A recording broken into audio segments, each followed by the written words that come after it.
This program is sponsored by Bet's Gold Coin. Join us for good food, fun, and hospitality. Bet's Gold Coin, family-friendly restaurant and sports tavern. Hi there, Bob Borchard coming to you from Old Town Mariposa in the beautiful, historic, let's call it Mariposa Hotel. And I have with me today Ellen Porter. Ellen is an author, and she's written kind of a unique book, and we're going to talk about her and her book. And well, I'll let you tell your story. Where are you from, Ellen? I grew up in Chowchilla, California, which at one time was part of Mariposa County, long before I was there, but from 1850 when California first formed until about 1856 when Fresno County formed. Chowchilla later became part of Madera County, but that was still later. So 1850 to 1856, Chowchilla was part of Mariposa County, and I believe the First Nation people who were there before it was a state had quite a bit of interaction with the Chowchilla tribe. There was two Chowchilla tribes. One was Yokut down in the Chowchilla area. Another was Miwok, Chowchilla Miwok up here. They had quite a bit of interaction, as well as some of the other tribes that were near here, such as the Mono and Awanichi. So what got you interested in our native culture? Well, the Redskin mascot, which my high school, Chowchilla, was until last year, has kind of focused everybody on the abuses that the natives endured, and one of them was being called Redskin. That is a derogatory term. The way they parodied the Redskins too, the Native Americans, also was kind of insulting. It wasn't the way that the California natives were. My high school had Ready Redskin dancing Cherokee Nation, so there was some wrongs, but taking our mascot that we had for 100 years was just snatched away from us by the state legislature, and I don't think that wrong righted the other wrongs at all. It just kind of took away our rights to have what we'd had for 100 years. So about the time that happened, I decided, I'm going to tell a story about how it sounded to me, because to me, Ready Redskin was, if he was real, he would have been friends with my grandparents. He would have been about the same age. Mm-hmm. One of my grandfathers actually went to Chowchilla High School, so I was a third generation graduate of Chowchilla High School. And it just seemed like, whoa, this 99-year-old person, because it was 2015 when they actually passed the legislation. They let us keep Ready for another year after that. Mm-hmm. This 99-year-old friend of my grandparents has just been murdered. I mean, it just really hit me like that. So I sat down to write a story about what if this was real, what would have happened? And he had a flashback to stories that his great-grandparents had told them about how they met back in the 1850s, right after the gold rush, when his great-great-grandfather had come to Chowchilla to grow wheat, and ended up the Native Americans in Shiamnia, the village that was near Chowchilla, before Chowchilla was, they were already having some problems. The animal supply was dwindling. They didn't really know what was going on. Up here in Mariposa, another story, life was really getting hard for the Native Americans. So my Native Americans would go up the river and communicate with the Chowchilla up here and the Awanichi that were in the Oakhurst area.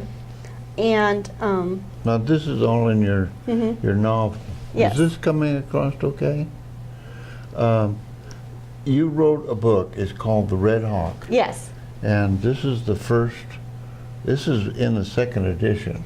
Yes, I did have a few little things I wanted to improve. Like one place, when I published it back in August, one place I had said that they shot the sheriff's deputies from Mariposa with a bow instead of with an arrow. So, and there were a couple of things where I wanted to change it, so I did make that little mistake And there. you're writing another book now? I am almost finished with what will actually be the second in the series. I'm not sure how many will be in the series, but the second one takes us up to 1872, and the series eventually will be going up to 2015, where the main character of this book's great-grandson gets murdered. Mm-hmm. So It's a violent culture. spoiler there.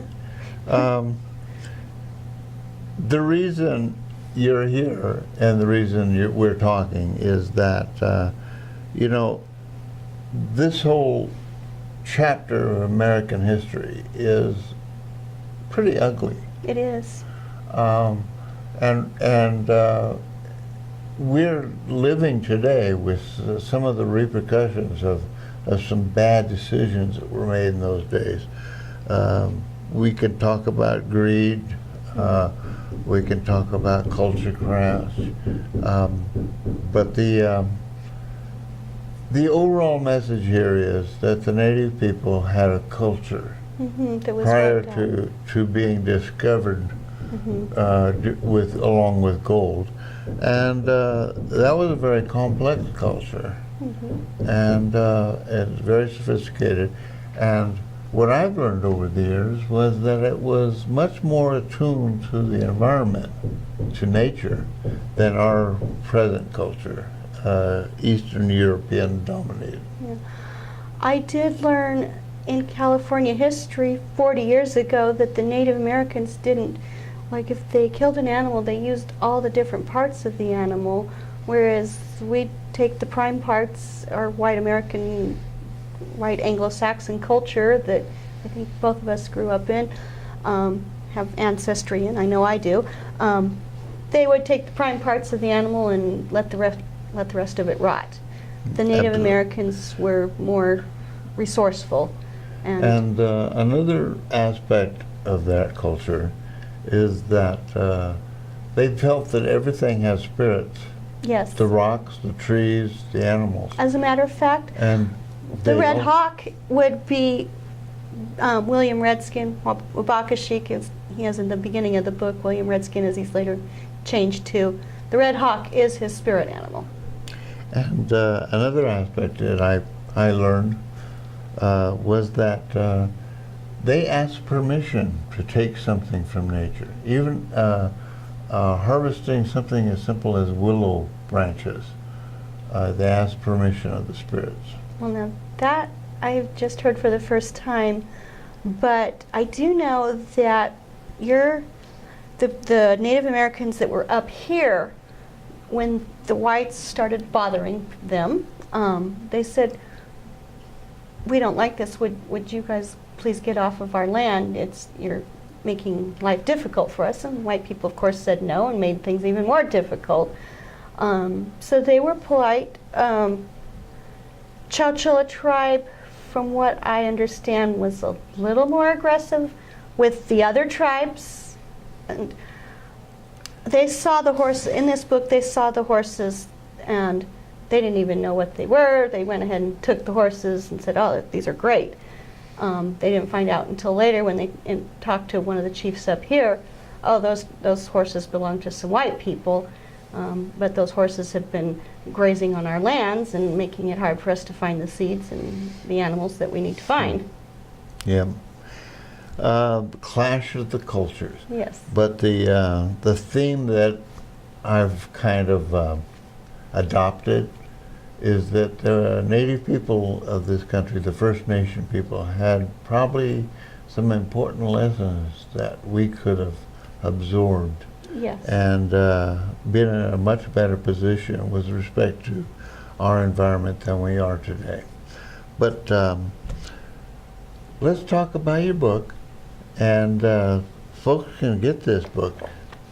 It's in the History Center, you say? Yes, it's at your Mariposa Museum and History Center. You can also order it on Amazon.com, or if you happen to be in Merced, the Merced County Courthouse Museum also has copies of it.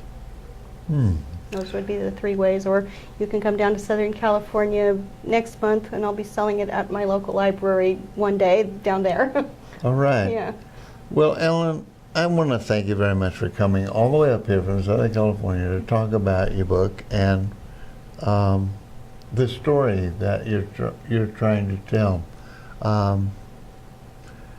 That was quite a journey, and maybe when next time you're in the neighborhood, you can come and talk to me some more. And I I'm would love interested to. in learning about your second book. Yes, I'm sure by the time I can come up here again, that one will, it's almost finished. I'm kind of doing like the final proofreading of it right now, and I'm going to have him and my mother proofread it again before it actually goes into print. But For you folks out there, that's Mr. Porter. yeah, That's him. yeah. Sorry. We do have an audience here Yes. once in a while. Yeah. At any rate, thank you much for joining us, and Ellen, thank you for coming up here and interviewing with us. And I'll be catching you next time around. All right. Thank you.